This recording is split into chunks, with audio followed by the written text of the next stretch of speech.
Hey guys, it's Logan, and I think what surprised me the most was that the New Deal started off as segregated and that public housing was built for the middle class Americans, and the fact that they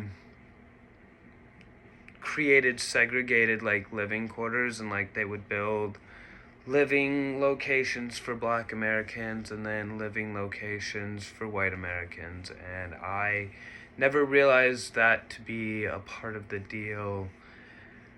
And how I see segregation affecting my own community. I grew up near a reservation, and this is kind of all I knew. White Americans lived in the communities and the neighborhoods surrounding the towns and things like that, where all of the Native Americans lived on the reservation. And some of them broke this notion and would live on the reservation, but more often than not, the older individuals kept to themselves and it was like two separate worlds living 30 minutes apart from each other, 10, 15 at some locations. But I found that to be a very weird thing growing up. And we typically expect to understand that there are two sides of the story.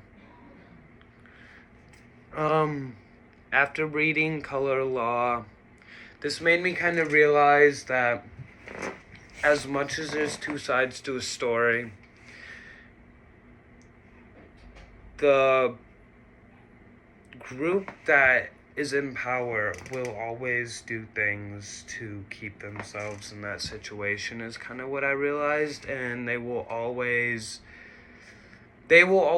try to separate themselves from people they see as lesser and minorities, just due to the fear of feeling inferior, I guess, is how I looked at it. And if your community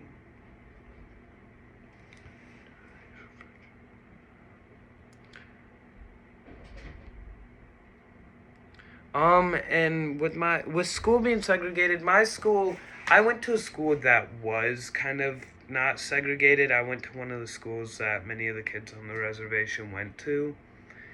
So I actually really enjoyed this because I feel like it helped me see individuals for who they were as a person and less of who they were outside. And I really enjoyed that because also some of these kids were my best friends in high school, and I wouldn't trade the memories I have with these kids for anything. So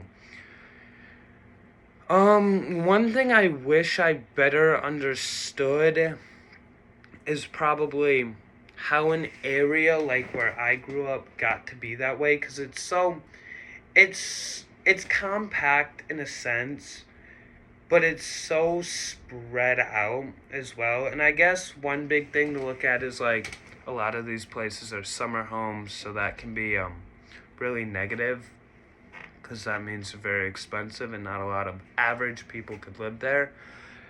But I really wasn't that surprised about Justin John Roberts with getting his facts wrong, because he's supposed to be educated, but it's easy to get your facts wrong every single day. Look at people working at liquor stores with underage individuals, giving them a fake ID. For all they know, they're following the law if the fake ID passes and they don't catch it. When, in all honesty, they can get in trouble for selling alcohol to a minor, which I think just goes to show that there's always going to be things that people mess up on, and it's how you respond to your mistake that really matters the most. And unanswered questions, I guess the one question I really would have is,